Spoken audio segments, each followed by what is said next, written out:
Hello students, इस video में जितने भी कवि या फिर लेखक है सबके जीवन परिचय बताया हूं। जैसे यहाँ पर देख सकते हो तुलसीदास का जीवन परिचय है, फिर उसके बाद देखो यहाँ पर है सुमित्रानंदन पंत का, फिर है राजेंद्र प्रसाद का, और फिर ऐसे देखो और भी काफी सारे जीवन परिचय है जैसे आप देख सकते हो। इसके बाद है ये सूरदास का है जीवन परिचय, फिर है आचार्य रामचंद्र का। मतलब सभी के जीवन परिचय एक ही वीडियो में मैं आपको बता रहा हूँ। वीडियो को पूरा एंड तक देखना। इस वीडियो को देखकर इसके अलावा कहीं से भी आपका जीवन परिचय नहीं आएगा, ये तो 100% की गारंटी है। सबसे पहले देखेंगे यहाँ पर तुलसीदास का जीवन परिचय। नाम है तुलसीदास, जन्म 1532 ईस्वी, जन्म स्थान राजापुर, पिता आत्माराम दुबे, माता हुलसे, मृत्यु 1623 ईस्वी। मैं जल्दी जल्दी सारे जीवन परिचय बताते चलूंगा क्योंकि आपके पास भी टाइम अप नहीं है। देखो क्या है, प्रश्नोत्तर संख्या ऐसे डालोगे, जीवन परिचय डालना काली पेन से, लिखना है गोस्वामी तुलसीदास जी का जन्म सन 1532 ईस्वी में बांदा जिले के राजापुर नामक गांव में हुआ था। ये एक रिवीजन के तौर पे समझ लो कि आपका रिवीजन हो रहा है। फिर है तुलसीदास सरयू पारीण ब्राह्मण थे।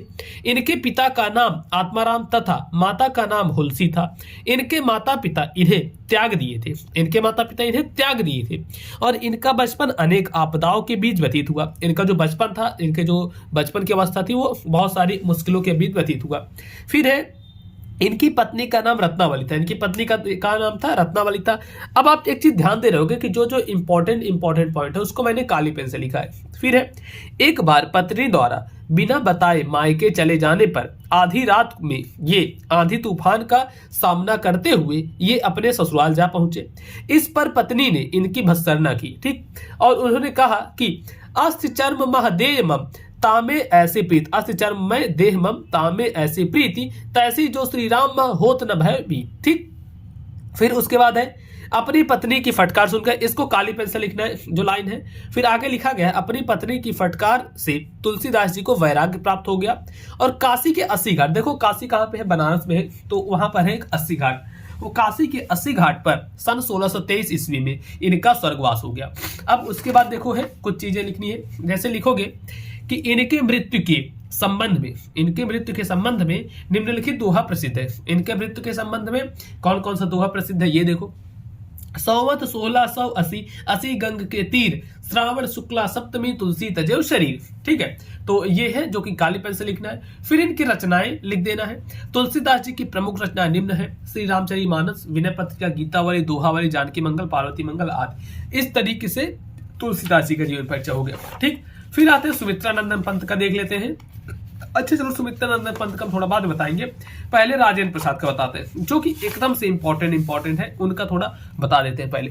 तो क्या है राजेंद्र प्रसाद का नाम है डॉक्टर राजेंद्र प्रसाद। और देखो भाई एक चीज मैं आपके लिए उतना मतलब वीडियो इसलिए नहीं बना पा रहा हूँ क्योंकि फिर भी देखो बना रहा हूँ, थोड़ी इसमें तबीयत खराब है और यार मतलब जुकाम वगैरह और भी काफी चीजें, बुखार वगैरह भी हो गया, लेकिन हाँ वीडियो आपके लिए बन रही है। और अभी मैं दवा लेकर आया था, दवा तो मैंने खैर खा लिया है, और ये देखो विक्स की टॉफी लेकर आया था, आप लोग देख लो। ये यही बस खा के मैं काम चला रहा हूँ, काफी सारे खा लिए। ये देख लो बाम वगैरह कुछ है, ये सब भी लगा रहा हूँ, तो जिससे क्या थोड़ी सी राहत मिल रही है, तो आपके लिए मैं वीडियोस ला पा रहा हूँ, ठीक है। तो आप लोग भी यार इतनी मेहनत के लिए एक लाइक तो कर दिया करो कम से कम। अब देखो राजेंद्र प्रसाद का नाम है डॉक्टर राजेंद्र प्रसाद, जन्म है सन 1884 ईस्वी में, जन्म स्थान जीरादेई में, पिता का नाम था महादेव सहाय, मृत्यु सन 1963 ईस्वी, रचना भारतीय शिक्षा। इनका जीवन परिचय देखते हैं राजेंद्र प्रसाद का। तो डॉक्टर राजेंद्र प्रसाद का जन्म सन 1884 ईस्वी में बिहार राज्य के छपरा जिले के जीरादेई नामक ग्राम में हुआ था। इनके पिता का नाम महादेव सहाय था। इनका परिवार गांव के संपन्न और प्रतिष्ठित कृषक परिवारों में से था। इनका परिवार गांव के एक प्रतिष्ठित कृषक परिवारों में से था और इन्होंने कोलकाता विश्वविद्यालय से एमए एलएलबी की परीक्षा उत्तीर्ण की। फिर है ये प्रतिभा संपन्न और मेधावी छात्र थे, मतलब बहुत अच्छे छात्र थे पढ़ने में, और परीक्षा में ये सदैव प्रथम आते थे। भारत सरकार ने इनकी महानताओं के सम्मान स्वरूप देश की सर्वोच्च उपाधि, देश की जो सबसे ऊंची उपाधि है जिसे हम भारत रत्न बोलते हैं, भारत रत्न से सन 1962 ईस्वी में इनको अलंकृत किया और इनकी मृत्यु सन 1963 ईस्वी में हो जाती है। इन्होंने कुछ रचनाएं भी की हैं, देख लेते हैं। सबसे पहले जो इन्होंने रचना की है राजेंद्र प्रसाद जी ने, वह है चंपारण में महात्मा गांधी, फिर है बापू के कदमों में, फिर मेरी आत्मकथा, साहित्य, भारतीय शिक्षा। इन्होंने कुल मिला के भारत के ऊपर, जो भारत की पुरानी चीजें उनके ऊपर रचनाएं की है, ठीक। तो इतना हो गया, ये राजेंद्र प्रसाद का था। अब इसके बाद आता है सूरदास जी का जीवन परिचय। जितने जीवन परिचय बता रहा हूं सारे जीवन परिचय अच्छे से तैयार करना है। अब देखो प्रश्नोत्तर संख्या 6 मतलब सॉरी 26, ठीक, जो कि है नाम ऐसे ऐसे ही लिखना है, सेम इसी तरीके से लिखना है, नंबर बिल्कुल भी नहीं कटेगा। नाम है सूरदास, जन्म सन 1478 ईस्वी, जन्म स्थान रूनकता, गुरु इनके हैं वल्लभाचार्य, मृत्यु इनकी हुई सन 1583 ईस्वी में, और इनकी रचना है सूरसागर। साहित्य लहरी, सूरसागर, सूरसारावली, ये सभी है सूरदास जी की रचना। अब ऐसे साइड में डालना जीवन परिचय। जीवन परिचय डालने के बाद सूरदास जी का जन्म 1478 ईस्वी। अब जैसे देखो इनका जन्म 1478 ईस्वी में हुआ, तो इसको यहाँ पर काली पेन से लिख दिया गया है, ब्लैक पेन से। इतना में रूनकता नामक ग्राम में हुआ। अब जैसे रूनकता है तो रूनकता को भी काली पेन से लिख दिया गया है। उसके बाद है सूरदास जी जन्म से ही अंधे थे। इन्होंने कृष्ण की बाल लीलाओं का, मानव स्वभाव का एवं प्राकृतिक का ऐसा सजीव वर्णन किया है जो आंखों से बिना देखे संभव नहीं है। अब देखो इसमें बताया गया कि सूरदास जी तो अंधे थे, लेकिन उन्होंने ऐसी ऐसी रचनाएं की है, कृष्ण जी की बाल लीलाओं की ऐसी रचनाएं की है जो कि बिना आंखों से देखे संभव नहीं है।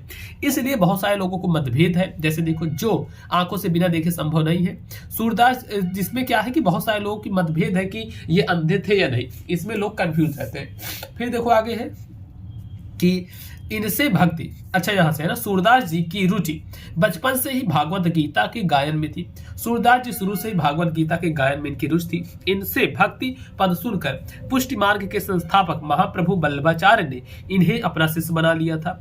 श्रीनाथ जी के मंदिर में कीर्तन व कार्य सौंप दिया गया था। अब जैसे ये वाह लिखा गया तो ये कुछ नहीं है, ये गलती से लिखा गया था। अब आपसे भी अगर गलती से कहीं लिख जाए तो उसको काटना ऐसे ऐसे नहीं, बस ऐसे छोड़ देना है। फिर उसके बाद है अतः इनके मृत्यु सन 1583 ईस्वी में हो जाती है। अब देखो इनकी रचनाएं कौन कौन सी है, तो इनकी रचनाएं हैं साहित्य लहरी, सूरसागर, सूरसारावली। साहित्य लहरी, सूरसागर, सूरसारावली, ये इनकी रचनाएं हैं। तो ये हो गया सूरदास जी का जीवन परिचय। अब आगे बढ़ते हैं तो है हमारा आचार्य रामचंद्र शुक्ल, इनका जीवन परिचय। तो इनका जीवन परिचय देखते हैं। नाम है आचार्य रामचंद्र शुक्ल, जन्म है सन 1884 ईस्वी, जन्म स्थान इनका जन्म हुआ था अगोना में, पिता का नाम है इनके पंडित चंद्रबली शुक्ल, और इनकी मृत्यु हुई थी सन 1941 ईस्वी में। 1941 ईस्वी में इनकी मृत्यु हुई थी। अब उसके बाद है रचनाएं। इनकी रचनाएं कौन सी है, रसमीमांसा त्रिवेणी, बहुत ज्यादा इंपॉर्टेंट यह जीवन परिचय है, ठीक। अब बढ़ते हैं हम आगे। देखो आगे क्या चीज है, आगे है ये जीवन परिचय ऐसे लिखेंगे। हिंदी के प्रसिद्ध साहित्यकार आचार्य रामचंद्र शुक्ल जी का जन्म सन 1884 ईस्वी में बस्ती जिले के अगुना नामक ग्राम में हुआ था। इनके पिता चंद्रबली शुक्ल मिर्जापुर में कानून गो थे। अब देखो जैसे मेन जो चीजें उसको हमने काली पेन से लिखा है, जैसे कि सन 1884 ईस्वी काली पेन से, अगोना को चंद्रबली शुक्ल, ठीक। फिर लिखना है इनकी माता अत्यंत विदुषी और धार्मिक थी। इनकी प्रारंभिक शिक्षा दीक्षा अपने पिता के पास के जिले की राठ तहसील में हुई, और इन्होंने मिशन स्कूल से 10वीं की परीक्षा उत्तीर्ण की। इन्होंने जिस स्कूल से 10वीं की परीक्षा पास की उस स्कूल का नाम था मिशन स्कूल। फिर आगे लिखना है गणित में कमजोर होने के कारण ये आगे नहीं पढ़ सके। ये मैथ में बहुत ज्यादा वीक थे, जिसकी वजह से ये आगे नहीं पढ़ सके।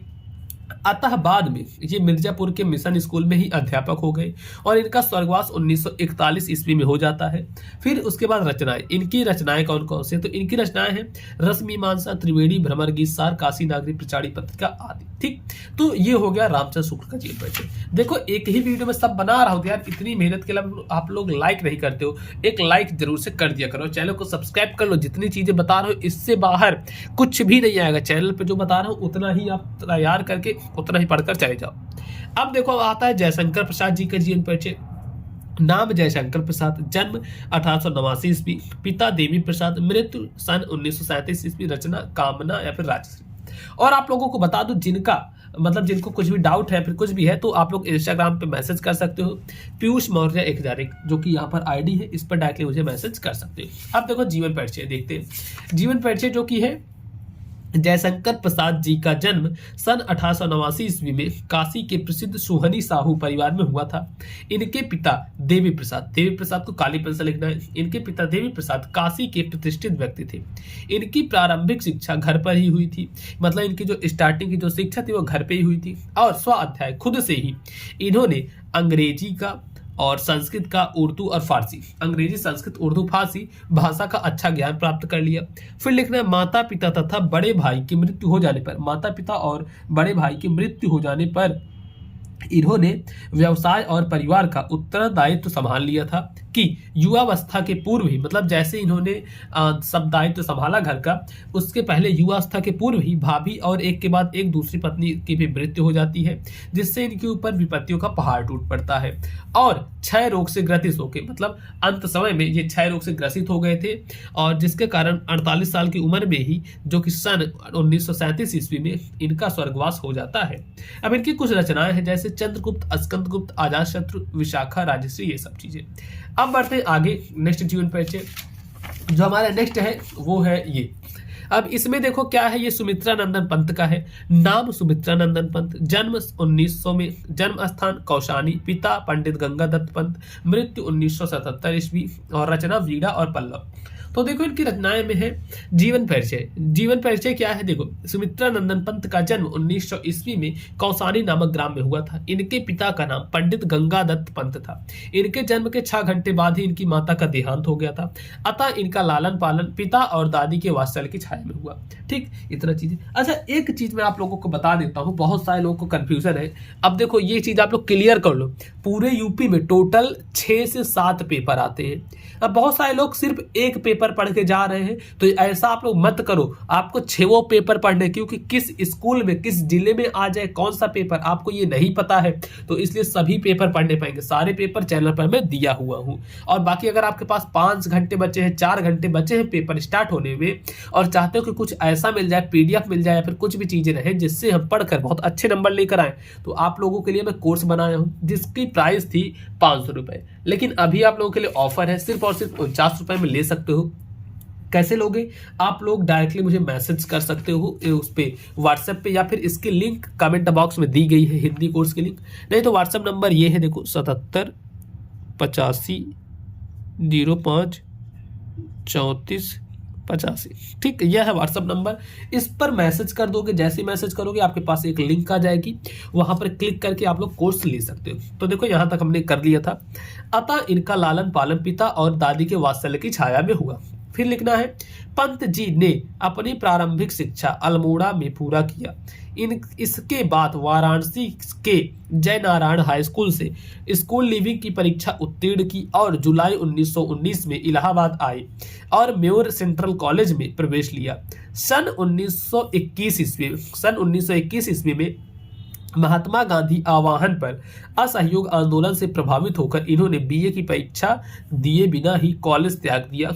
इन्होंने प्रगतिशील विचारों की पत्रिका रूपाभा का प्रकाशन किया।